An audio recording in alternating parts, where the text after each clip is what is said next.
مفلسی حصے لطافت کو مٹا دیتی ہے، بشر کو بشر کی اوقات بھلا دیتی ہے۔ آؤ اس ماں کی زبانی بھی کوئی بات سنے، روز بچوں کو جو بھوکا ہی سلا دیتی ہے۔ اپنی عزت کے بھروسے تھی جو مضبوط کھڑی، آخر ایک روز وہ سر اپنا جھکا دیتی ہے۔ اس کے دامن پہ لگے داغ یہی کہتے ہیں، بھوک تہذیب کے آداب مٹا دیتی ہے۔ صدر علی وقار سردیوں کی ٹھٹھرتی ہوئی رات، منہ لپیٹے ایک مجبور ماں اپنے نومولود بچے کو ایدھی سینٹر کے باہر پڑے جھولے میں ڈال جاتی ہے۔ اس سے پوچھا گیا، کیا تجھے تیری مامتا ستائے گی نہیں؟ اس بچے کی سسکیاں تجھے رلائیں گی نہیں؟ اس کی چیخیں تیرے کانوں سے ٹکرائیں گی نہیں؟ تو کپ کپاتے ہوئے ہونٹوں سے جب مجبور ماں یہ جواب دیتی ہے کہ میں اپنے پیٹ کی بھوک تو برداشت کر سکتی ہوں، مگر اس بچے کا بھوک سے بلکنا مجھ سے دیکھا نہ گیا، تو اس پر یہ کہنا بجا بنتا ہے کہ خاک میں ماں کی محبت کو ملا دیتی ہے، بھوک تہذیب کے آداب مٹا دیتی ہے۔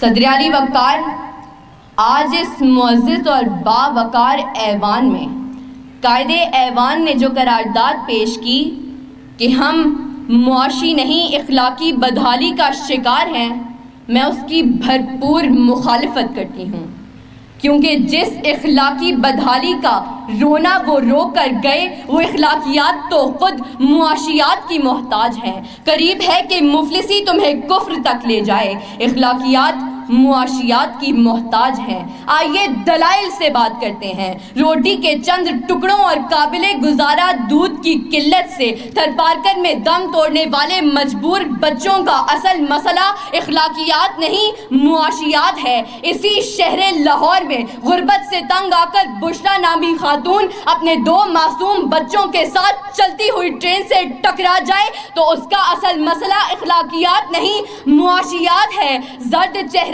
آنکھیں اندر کو دھسی ہوئیں اور بڑھاپے کی وجہ سے پورے جسم پر جھریاں لیے، نشتر اسپتال ملتان کے باہر فقط 2 کلو آٹے کے عوض خون بیچنے والے بوڑھے کا اصل مسئلہ اخلاقیات نہیں معاشیات ہے۔ چہرہ بتا رہا تھا کہ مارا ہے بھوک نے، اور لوگ کہہ رہے تھے کہ کچھ کھا کے مر گیا۔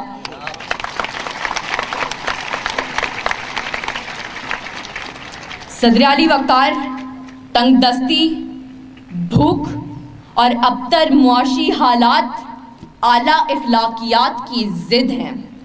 پہلے آپ تو تب ہوتا ہے کہ جب پیٹ کی بھوک اور غم روزگار نہ ہو۔ 2 × 2 4 روٹیوں کی بجائے 2 × 2 4 تو تب ہوتے ہیں کہ جب پیٹ کی بھوک اور غم روزگار نہ ہو۔ بیٹی کا 4 دیواری میں رہنا، خاندان کی عزت پر کٹ مرنا، یہ سب تو تب ہوتا ہے کہ جب پیٹ کی بھوک اور غم روزگار نہ ہو۔ چاند روٹی کی بجائے چاند میں چرخہ کاٹتی بڑھیا تو تب دکھائی دیتی ہے کہ جب پیٹ کی بھوک اور غم روزگار نہ ہو۔ فاقوں نے تصویر بنا دی آنکھوں میں، گول جو بھی چیز ہو روٹی لگتی ہے۔ اور تو اور عبادت و ریاضت بھی تب ہوتی ہے کہ جب پیٹ کی بھوک اور غم روزگار نہ ہو۔ کون عاشق خدا کی ذات کا ہے، سارا چکر معاشیات کا ہے۔ صدر علی وقار آئیے زمینی حقائق کا جائزہ لیجئے۔ آج کشمیر میں مسلمانوں کو اپنے گھروں میں بند ہوئے 115 دن گزر گئے۔ ہم نے اخلاقیات کا مظاہرہ کرتے ہوئے اقوام متحدہ میں قراردادیں پیش کی تو اسلامی ممالک نے پاکستان کی حمایت کے بجائے ہندوستان کی حمایت کی۔ تو کیا اس کی اصل وجہ یہ ہے کہ ہم اخلاقی پستی کا شکار ہیں؟ نہیں صدر علی وقار، ہرگز نہیں، بلکہ اصل وجہ تو یہ ہے کہ ہم معاشی طور پر کمزور ہیں۔ اس کمزوری کا علاج بھارت کی عالمی معیشت ہے۔ ہمیں یہ بات تسلیم کرنی ہوگی کہ ہم اخلاقی نہیں بلکہ معاشی بدحالی کا شکار ہیں، کیونکہ یہ اخلاقیات تو خود معاشیات کی محتاج ہیں۔ صدر علی وقار، میرے ان تمام دلائل کے باوجود اگر اب بھی کوئی یہ یقین رکھتا ہے اور باضد ہے کہ ہم معاشی نہیں بلکہ اخلاقی بدحالی کا شکار ہیں، تو اس سے بس ایک ہی سوال کرتے ہوئے میں اجازت چاہوں گی کہ وہ جس کا ایک ہی بچہ ہو بھوکا 8 پہروں سے، بتاؤ اہل دانش تم وہ گندم لے کہ تختی لے۔ شکریہ۔